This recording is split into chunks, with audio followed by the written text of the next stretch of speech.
The new year started off right for Miami, beating Detroit on the road and doing it differently than they have all season, not with their offense, but with their defense.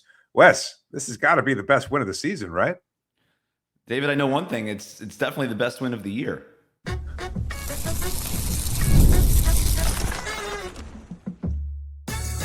You are Locked On Heat, your daily Miami Heat podcast, part of the Locked On Podcast Network, your team every day.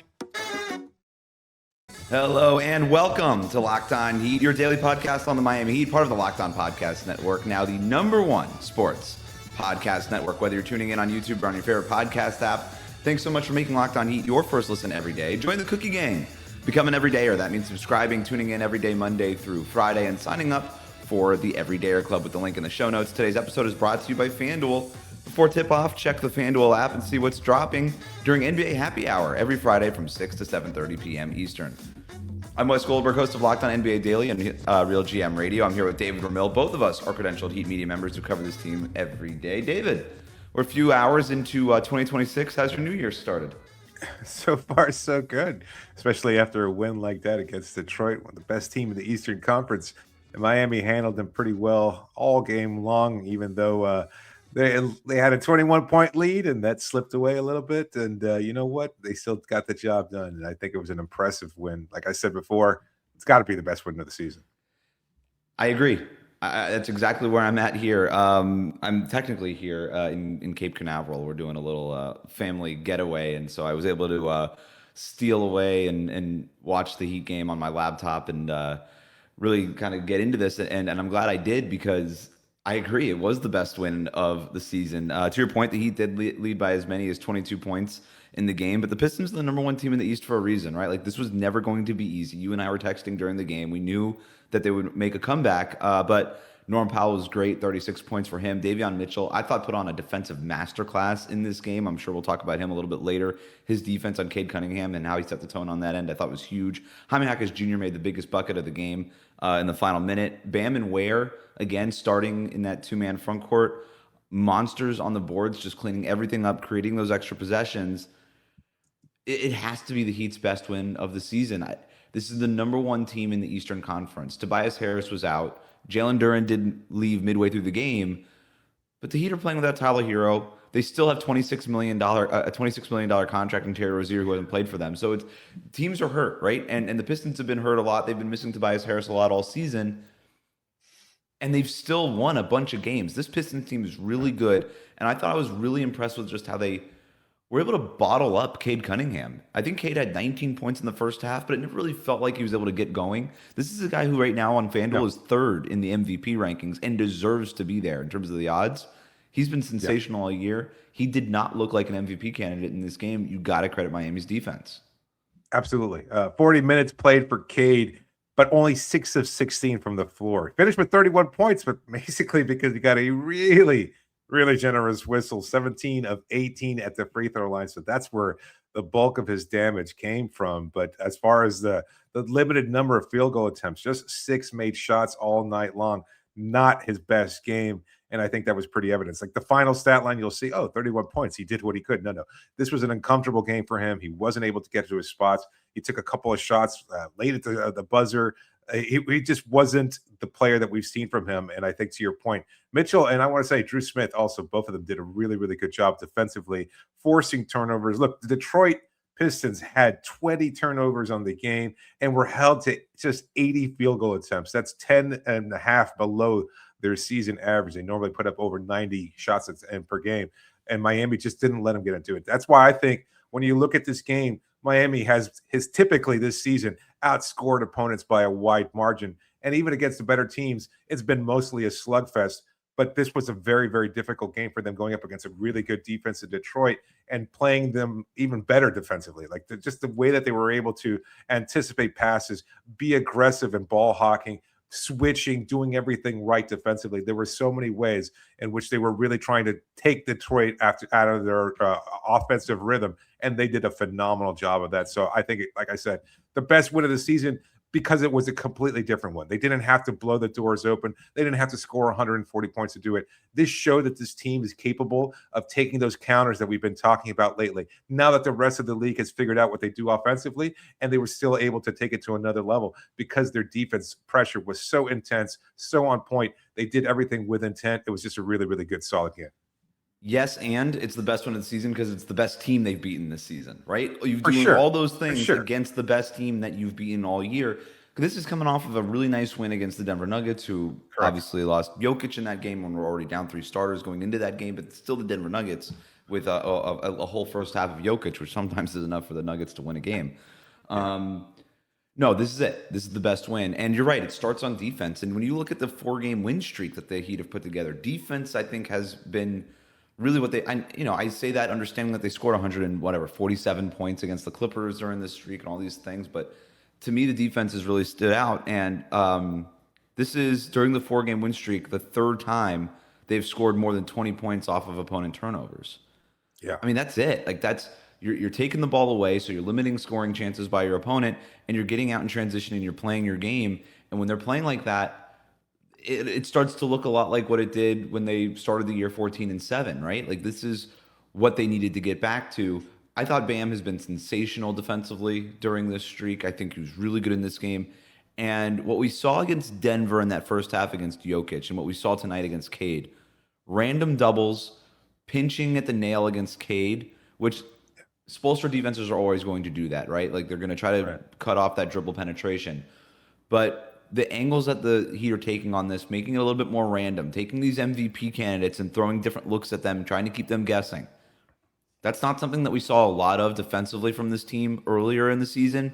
It feels like maybe they're leveling up defensively a bit here, because I do think that they trust Kel'el a lot more as a starter. Absolutely. I think they just trust him a lot more defensively, trust that he has earned.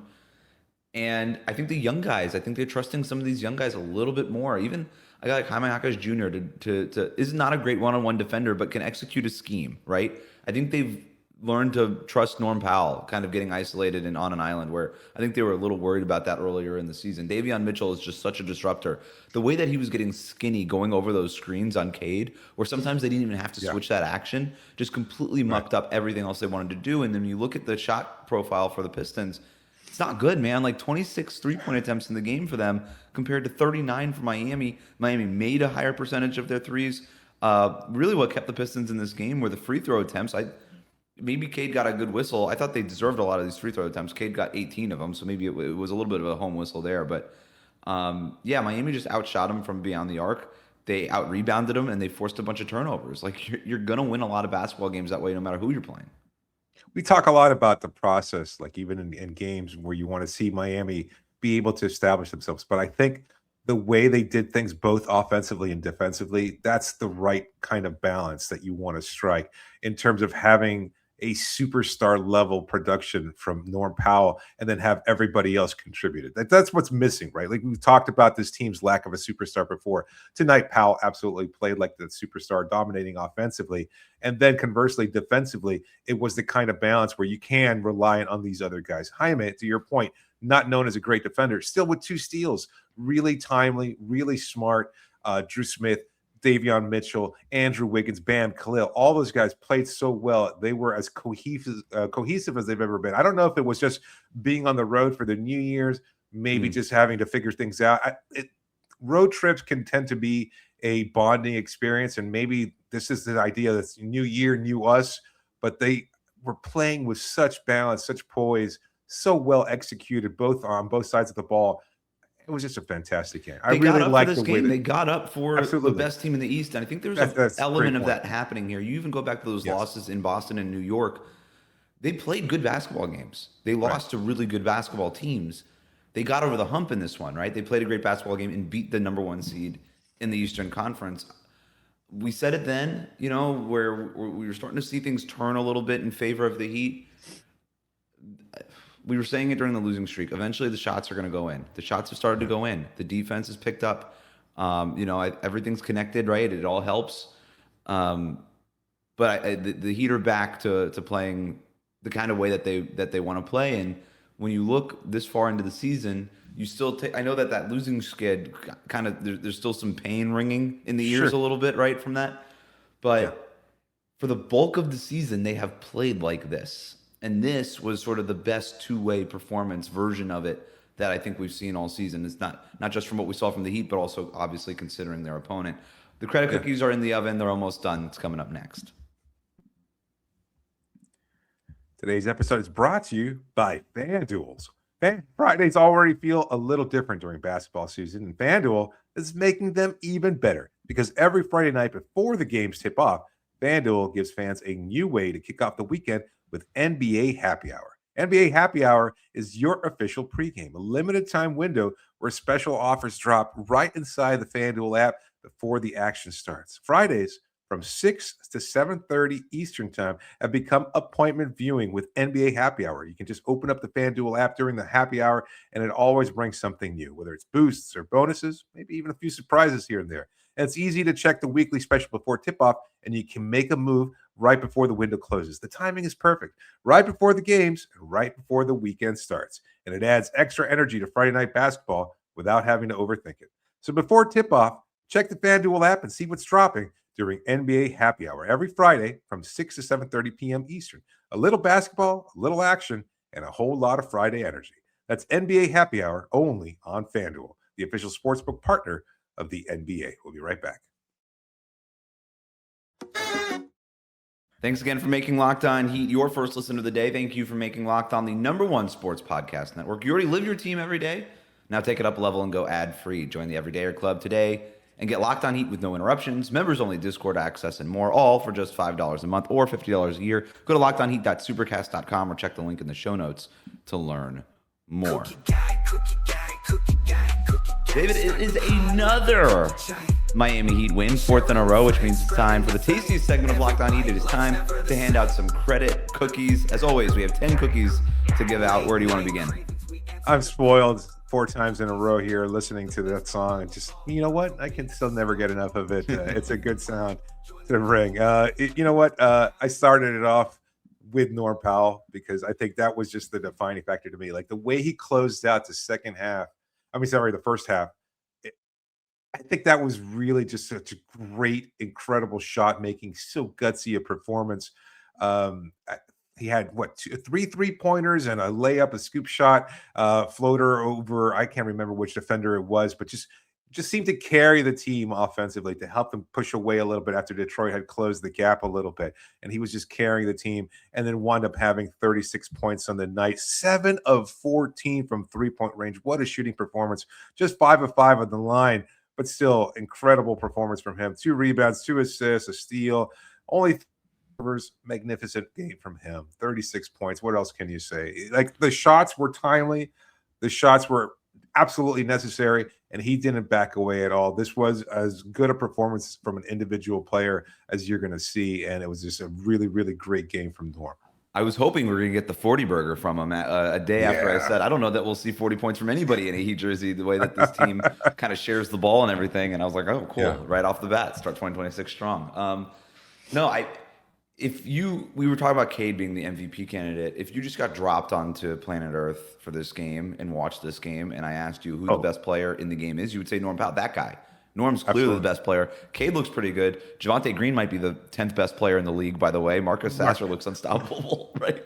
Is he the best shooter? Is this that Steph Curry guy I keep hearing? Did Miami piss him off? Did they ignore him in the pre-draft process or something like that? Did they not invite him for a workout? Because he really took this one personally. But you would look at Powell and be like, oh, that guy might be the best player in the league, the way that this guy is playing and the confidence that he's playing with. I love the 3-point shooting. I love all of that. Yes. When he early in the shot clock, I'm sure I can find the stat somewhere on Synergy or something, but like shooting percentages or even just total points within the first 6 seconds of a shot clock, I bet Norm Powell is near the top of that leaderboard of whatever that is. When he's stepping into those in-rhythm threes, when somebody else, whether it's Davion or Jaime or whoever else, is driving, getting a foot or two into the paint and kicking out to him on the other side of the floor, and he just steps into that 3-pointer, man, it feels like it goes in every single time, right? Like you never think that that's going to miss. My favorite play, I think, from him was he makes, in that second quarter run that you were talking about, David, makes 2 straight 3-pointers in rhythm like I was just talking about. And then Cade, on that third possession, jumps out on that closeout, does the jump out closeout, and then puts his body on an angle to try to take away Norm Powell's dominant shooting hand. And Norm sees it coming and is like, all right, cool. Just drives right by him for an easy layup. I mean, that's like an ace pitcher just switching up his pitches right where every time you think you're on top of him, he just switches it up and takes the rug right from out under you. Sensational game from Norm. How many cookies? 4 for him. 4. And I just want to echo that because it's amazing that what we're seeing here. You don't see players at his age, at this point in their careers, have their best season. It never happens. Like we have mentioned this before, but just what we're all witnessing now around the league for a player to be as good as, and I know he's had his off games and he struggled a little bit trying to incorporate Tyler back in the lineup, or because shooting will cool off at various points over the season. But to have this kind of a monster performance against a really solid defense in Detroit, a really, really good team, and just for him to be carrying the team the way he has, it's just phenomenal. I don't know how sustainable it is. That's a question for another day. But right now, Miami fans should be feeling very fortunate that they have Norm Powell on their team and that he's exploding the way he has. I mean, we know he's been doing this. He's back to that all-star form. He might be an all-star again this year. The Heat might have Tyler Herro an all-star last year and Norm Powell an all-star this year. But this was a better season than last year when everybody talked about him being the biggest snub easily. Yep. Of the All-Star conference. And everybody thought, oh, he should have been great. He's been carrying this team with guys in and out of the lineup. Yeah, he was really solid for LA last year. He's been even better this year. And we just never see a player evolve to a guy who was barely getting playing time under Dwayne Casey in Toronto and trying to figure out his role and playing alongside Dame Lillard in Portland. Like, for him to continuously evolve to this version, you rarely see it. And sometimes it just reflects a guy being the right fit or given the opportunity. And Miami has really helped him kind of just unleash his total game. And he's got the comfort level. He's got a green light. And I don't know that he's ever been given that at any point during his career. Who's next? We've got Jaime Jaquez. You mentioned him before, and I gave him 2 credit cookies in the night. That feels a little low, but just because there were other players that I think really stepped up too. He had a phenomenal night. 19 points, 9 of 13 from the floor. Most of his scoring coming in the first half, but then hitting a big shot down the stretch to go along with 5 assists, 3 rebounds, 2 steals. That's great overall game for him. It really shows that he's more than just a scorer. He's evolving as a playmaker. He's getting better as a defender. He might never be a great defender, although I think he might not be the quickest guy in the league. But in some ways, and I know this might be a bit of a stretch, we've compared him in terms of what he can do offensively to a guy like Jimmy Butler. But I think he could be a really solid defender as well, just because he's so heady. He's so aware. And his timing is so great. We see the timing on offense with the backdoor cuts, how he just gets to his spots on offense. Yep. He uses his body to separate and create space at the rim, etc. But I think defensively, he has that capacity as well, where he can read plays as they're taking place. And he's sturdy, right? Like he's not the biggest athlete, but he's a big body. He's strong. He's sturdy. Yes. And when he's matched up against bigger guys in the post, he could definitely hold his own. He's always going to leave a little to be desired as a point of attack, kind of corral guys type of defender, but you don't use them in that way, to your point. Biggest shot of the game, right? under 30 seconds left in this game. The Pistons make their run, basically erase that 22-point lead. It's 114 to 112, Heat with a 2-point lead. And they bring the ball down, and Jaime clears out on the right side, and everybody's watching him go to work. And he hits an 8-foot turnaround jump shot. It was the biggest bucket of the game. And the cojones to take that shot in that moment and not let anybody else touch the ball. I'm watching it. I'm like, if he misses this is going to be a bad possession because nobody else touched the ball. But hey, man, he made the shot. Credit to him. That's superstar stuff, right? Like that. It's Absolutely. Gutsy. It's superstar stuff. We got to do the next couple quickly, though. Yeah. Let's go 2 for Andrew Wiggins as well, who I think had a quite understated game. 17.7 of 18 from the floor. A little bit of everything from him. 7 rebounds, 1 assist, 2 steals. The stat line reflects what a great game, but I think the shots were really opportunistic, really solid. The defense was understated, but important. He was just as vital. And I've said it before. I'll keep making this point. Like, he raises Miami's floor to such a high level.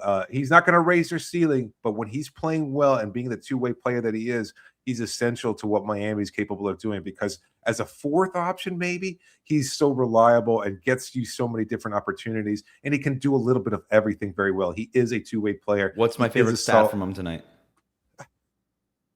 I don't know. What is it? 6 offensive rebounds. I've been on this. 6 Yeah, really offensive solid. rebounds for Andrew Wiggins and 2 steals. That's 8 extra possessions that Wiggins created for them tonight. Very deserving of the credit cookies. Was it the best shooting night for him? No, he was 7 of 19. I don't care. I'm watching the game and I'm like, this guy keeps creating extra possessions for the Heat, and that doesn't even count like deflections and stuff like that, which we can find later. We can't access that data right now, but at minimum, creating 8 extra possessions against the number 1 team in the East. That's huge for Wiggs. Who's Great next? point. Absolutely. This one each for Andrew Wiggins and Dru Smith. I'm sorry, not for Andrew Wiggins. One each for Davion Mitchell and Dru Smith, because I think they were both played very similar games. Didn't have to score a bunch. Davion maybe had a few more turnovers than you'd like, but the defense, the pressure, the constant awareness, just forcing things, making things difficult for Detroit ball handlers. They felt omnipresent. They really put their imprint pretty quietly, I'd say, and you just have to appreciate what they were capable of doing. But they were really, really solid. So I think each of them gets a credit cookie today, and it's well deserved because they just had a really, really solid, especially defensively, Ken. Dru Smith coming up in the fourth quarter with that huge from behind deflection. I think that was the fourth quarter. Might have been the third quarter, but it was in the second half where he makes that deflection, and Norm Powell finds him afterwards after the Pistons call a timeout and just dabs him up. It's like, hey, that was a great play, you know? Yep. And then Davion, obviously, with the steal at the end of the game that led, or that kind of shut down Detroit's potential comeback bid there. So those are all 10 credit cookies. A little surprised that Bam didn't get one. 15 points, 14 rebounds, 2 steals was the team high, plus 17. I thought his defense in the paint was phenomenal. Yeah, you're right. But I'm at a point now where I'm not necessarily giving him credit until he has those bigger games. I think he gets a shout out. Very low on the scoreboard. He gets a shout out, and I'm fine with that. But I don't think a full credit cookie. It was quiet, understated work from him. But I'm kind of at a point now, and I don't mean to be reflective of a large vocal portion of the fan base here, but I need to see more from him offensively, because what he does defensively, maybe I've gotten a little too used to it. But until he has a 20-point game on solid shooting nights, any credit cookies. Sorry, Bam. Tough break for Bam. That'll do it for credit cookies. Coming up, we get to some of your listener questions, including a question about whether or not the Heat can keep doing this. If they can keep beating teams like the Pistons, do they even need to make a move? We'll talk about that next.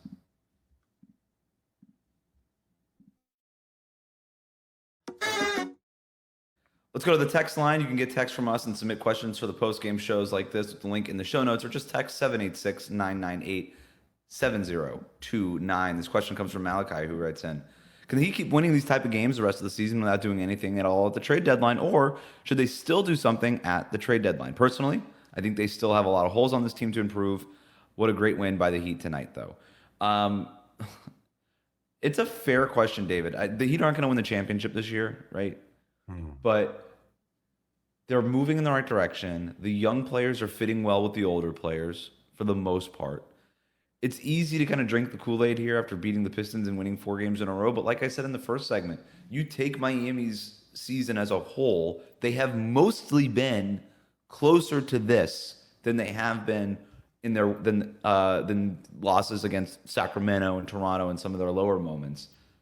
It's a good basketball team. It's not good enough to win a championship, but it's young. It's probably headed in the right direction.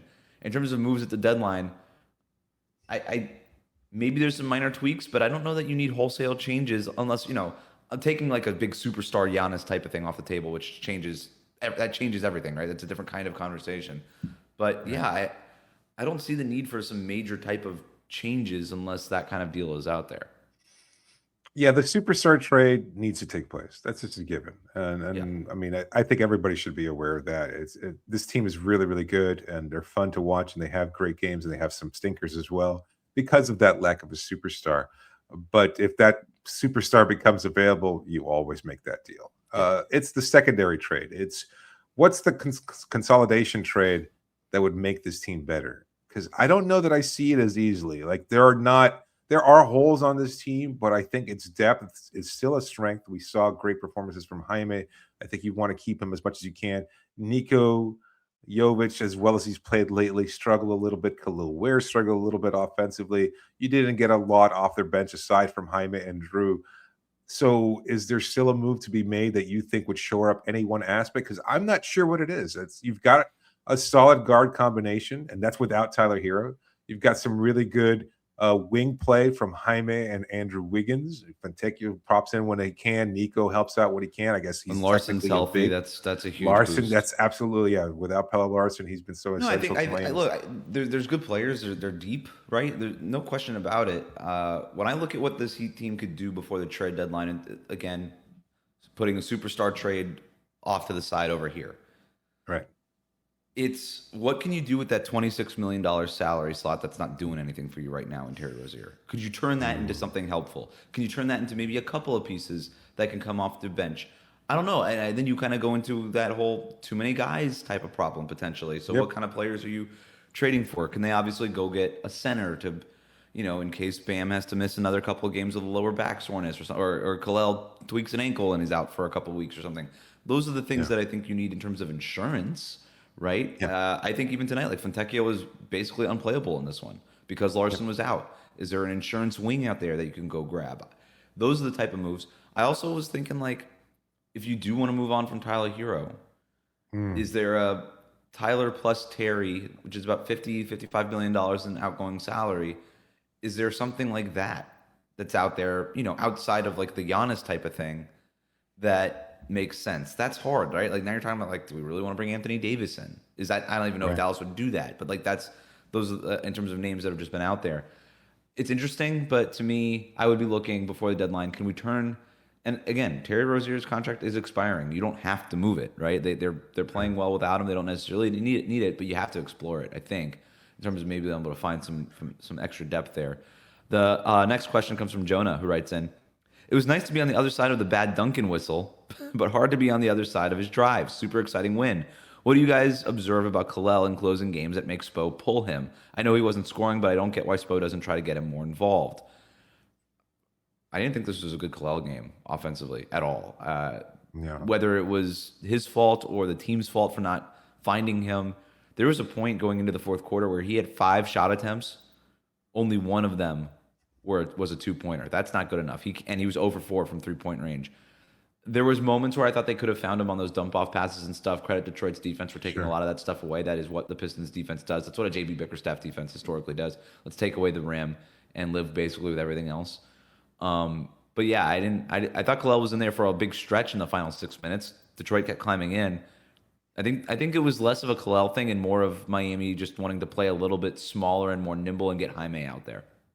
Yeah, I think that's what it was. They're trying to find the right balance offensively, and maybe it cost them a little bit of what Kel'el could bring defensively, but also without Duren, the need to protect the paint maybe great not point. As great also. So and with Davion and Dru playing as well as they did defensively on the perimeter, you don't really have to have that elite shot blocker out back there or the guy who can clean up mistakes and things of that sort. And Isaiah Stewart was really bad for the Pistons tonight too. So yeah, I think exactly right. It was a matchup thing, right? Like you weren't really worried about the Pistons bigs. You're gonna close with Bam with how he was playing defensively. Right. Yeah, it was a matchup thing. I don't think it was a Kel'el thing necessarily. Absolutely. A. Lamas writes in, "It's clear that the East is wide open. That being said, Norm and Tyler feel redundant, and Wiggins always seems to have a timely 3 in these big wins. The Heat have always said that they wouldn't shop Tyler unless it was for a top 75 player. Should that still be the case? He feels like the odd man out here." Look, I understand where you're coming from in terms of that top 75 player thing. I think it's a little misconstrued. That's what they were telling him that summer. I don't think that they told him, "We will never trade you unless it's for a top 75 player." Maybe that's the impression that Tyler Herro got, but I don't think that was necessarily the messaging or the intent from the Miami Heat. I do think that there's a question about Norm or Tyler long term. They're both up for extensions. I think it's a fair question. Yeah, no, I think the front office has a real decision to make there because I think Norm's been the better player, obviously, just because he's been more available. But, Tyler is younger and still capable of reaching those heights. And he's probably on a par with what we've seen from Norm this year. And yet the availability is a question. Last year he was able to put it aside and didn't really make any difference because then he kind of falls back into those same fragile habits again this year. So I think there's a concern about how much you want to pay him. So I think Miami holds the cards now in a way that maybe they didn't at the start of the season, coming off an all-star year with him making expecting to make even greater strides and having something to prove after a disappointing playoff performance and maybe even a career of disappointing playoff performances or not even being available for the playoffs.